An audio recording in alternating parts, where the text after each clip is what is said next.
Olá pessoal, bom dia, estamos de volta aqui. Em decorrência do vídeo publicado ontem, é, surgiram alguns comentários privados, particulares, de que talvez o vídeo devesse ser mais curto, né? Estou realmente começando nessa plataforma. A ideia aqui é ter uma comunicação como se fosse uma conversa, né? Falando da prática clínica, não deixa de ser um exercício clínico, né? Uma visão clínica. Mas não dá para ser um diálogo, mas tem uma troca, né? Sempre, inclusive, eu estou relatando aqui uma troca que houve, né? Porém, a internet, essas mídias, a tela, né? Tô aqui olhando para uma tela, não para uma pessoa, para mim mesmo, né? Em espelho, mas imaginando um outro, né? É, é, essa mídia é uma mídia fria que a gente chama, que nem a TV, todas as mídias digitais são mídias frias, diferente de uma conversa real, por assim dizer, não que aqui não tem a sua realidade, mas esfria muito rápido o, o decorrer da conversação, né? E eu não tenho editor, não tenho assessor de imprensa e talvez isso aí não seja nem necessário, né? Porque não sei, é algo a ser problematizado. Mas eu tô aqui fazendo esse adendo porque realmente eu vou abordar temas de natureza vez ou outra com uma certa regularidade, inclusive, né? Esse seria mais o padrão do que a exceção, polêmicos, né? Porque os conflitos psíquicos envolvem contradições, ambivalências que a gente chama, né? Relações de amor e ódio, coisas que são importantes e que causam confusões, causam impasses, causam conflitos mesmo, intrapsíquicos e interpessoais, sociais, culturais. Então, a nossa posição não é influenciar nada, né? Doutrinar, que nem chamam.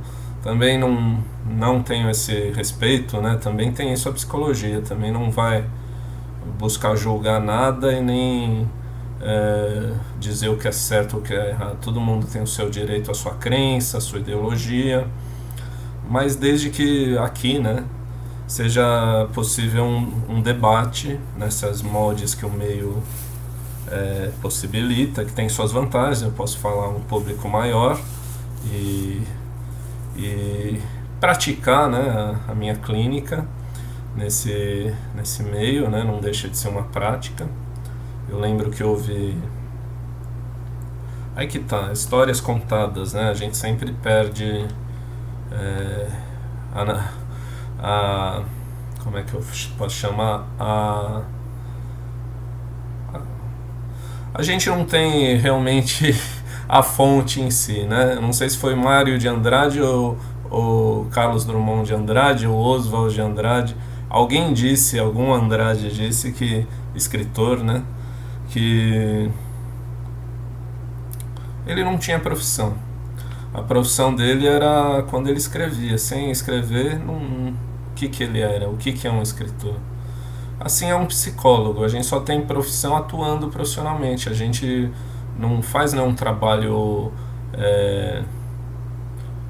objetivo, né? É concreto, é esse termo que eu não queria usar. É concreto e é material, mas não é objetivo. E a gente só consegue desempenhar que nem um professor também.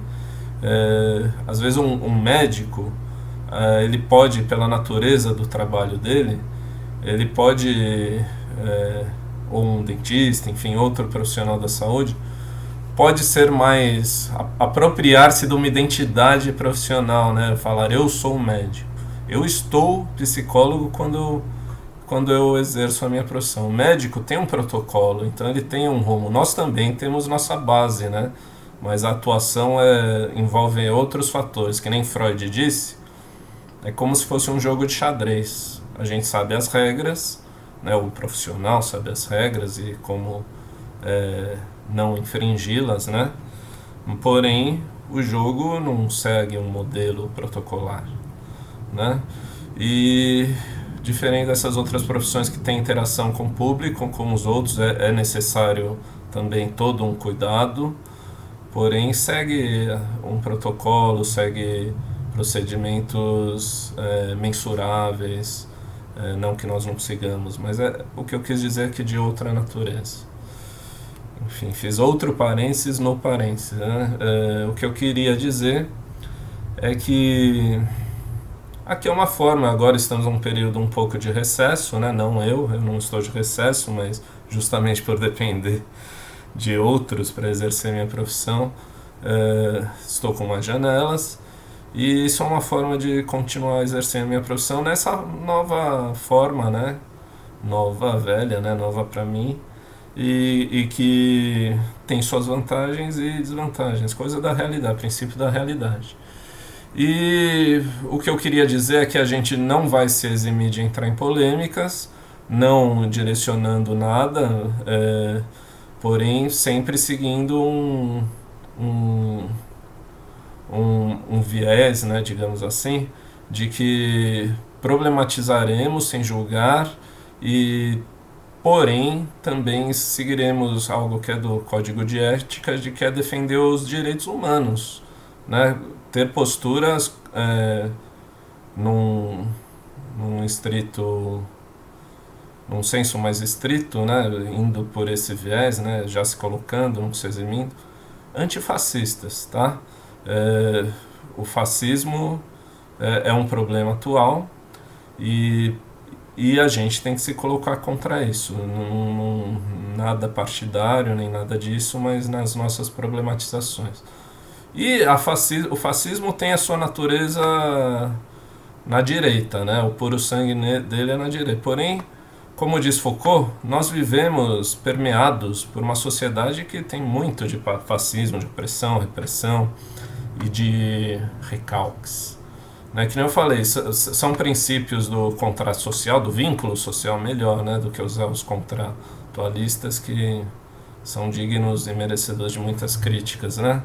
Não vamos falar em termos de contrato no vínculo social.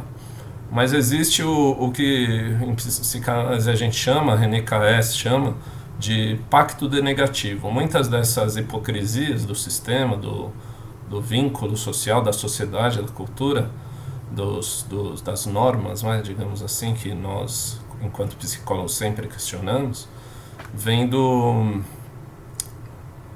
de um pacto denegativo, que é botar para baixo do pano, baixo do tapete, algumas idiosincrasias e algumas hipocrisias e algumas coisas que sejam disruptivas para esse modelo de sociedade, né, que se apoia atualmente no racionalismo, na democracia, na liberdade, isso enquanto fetiche, né? Na prática a teoria é outra, por isso que existem esse botar por baixo do tapete. No entanto, nós vivemos um momento em que isso foi tirado dentro do tapete, então nós precisamos nos posicionar e causar polêmica, que é o nosso papel, né? Problematizar, tá? E livres para debate dentro de um marco também civilizatório, né?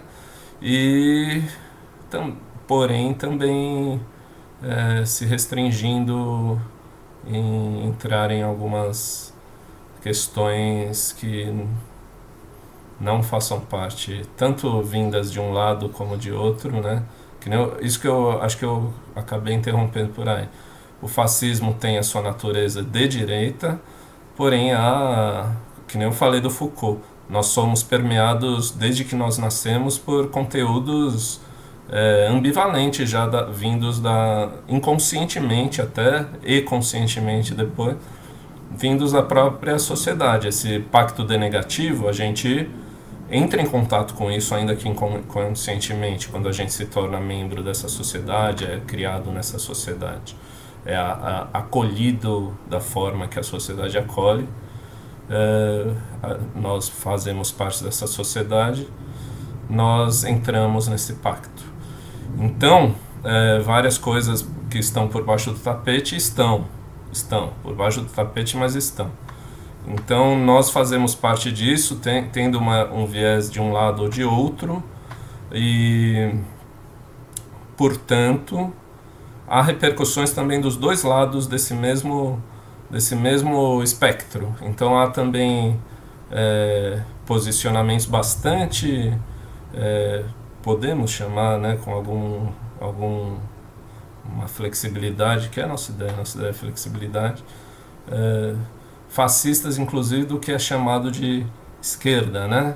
Então, eu, de novo, respeitando, né, sempre a liberdade de qualquer um, né, e acolhendo isso na medida do possível, né, em que haja realmente essa possibilidade de troca. E colocarei temas polêmicos, tentarei dissertá-los e aprofundá-los em outros momentos. Agora mesmo estou vendo que eu queria fazer um vídeo curto, já me estendi. Mas esse que é o grande assunto aqui, que nós vamos problematizar polêmicas, né, mais do que problemas. E então envolve realmente essas dissonâncias que tem a ver com conflitos interpessoais e intrapsíquicos, né? Então é o assunto da psicologia e é o assunto que muitas vezes desgasta a todos. Também falarei de problemas mais da ordem, sempre da ordem ampliada, né? Mas problemas mais relacionados a outras conjunturas, outras contingências que também estão inseridas, né? Mas além do aspecto mais macro, né? Mas partiremos daí justamente para se... e quando mencionaremos essas questões menos macro, também usaremos, para não identificar pacientes, pessoas, usaremos algum construto que é básico, né, eu ia falar senso comum, mas a gente foge do senso comum, mas às vezes algumas dúvidas recorrentes, digamos assim, sem identificar ninguém da onde particularmente tenha surgido, e sempre só recortes, né, também é parte do nosso contrato. E é isso, já me estendi como eu não gostaria, porém eu acho que eu não dei o fechamento necessário ao tema, né? Talvez eu tenha me perdido um pouco, mas faz parte também. Até essa noção de completude, de totalidade, é bom nós deixarmos problematizados. E então partiremos daí. Eu queria dizer que tem fascismos também de outro viés ideológico, que a gente pode chamar, né? Até no dito progressismo, que são algumas questões do politicamente correto, que tudo isso são noções que eu sei, né? Identitarismos e tal. Podemos vir a problematizar e estamos de olho nisso. Não temos, e não é o papel do psicólogo, ter uma posição panfletária, porém tem um posicionamento, sim, e não me eximo a isso. Ok? Obrigado, livre a discussões. Esqueci de reforçar, sempre lembrem-se de dar o joinha aí no vídeo, repassar, compartilhar nas mídias que você dispuser para os seus amigos, ainda que haja a crítica, mas isso é bem-vindo, sempre com muito humor, sempre que é um recurso psíquico muito rico. Vocês vão ver que à medida que eu for me soltando, essa conversa por esse meio se tornar mais segura por minha parte, eu uso disso, né? Não precisa ser tudo levado a ferro e fogo, muito pelo contrário. É bom a gente até ter essa verve sempre de não se levar tanto a sério e refletir, nunca fechar a questão. Nunca, não digo, né? Que nem eu falei, tem certos princípios que sim, mas o que eu quis dizer é, creio que quem teve ouvidos para escutar entendeu. E até mais, já ficou muito extenso e eu queria fazer um vídeo curto. Tchau, tchau.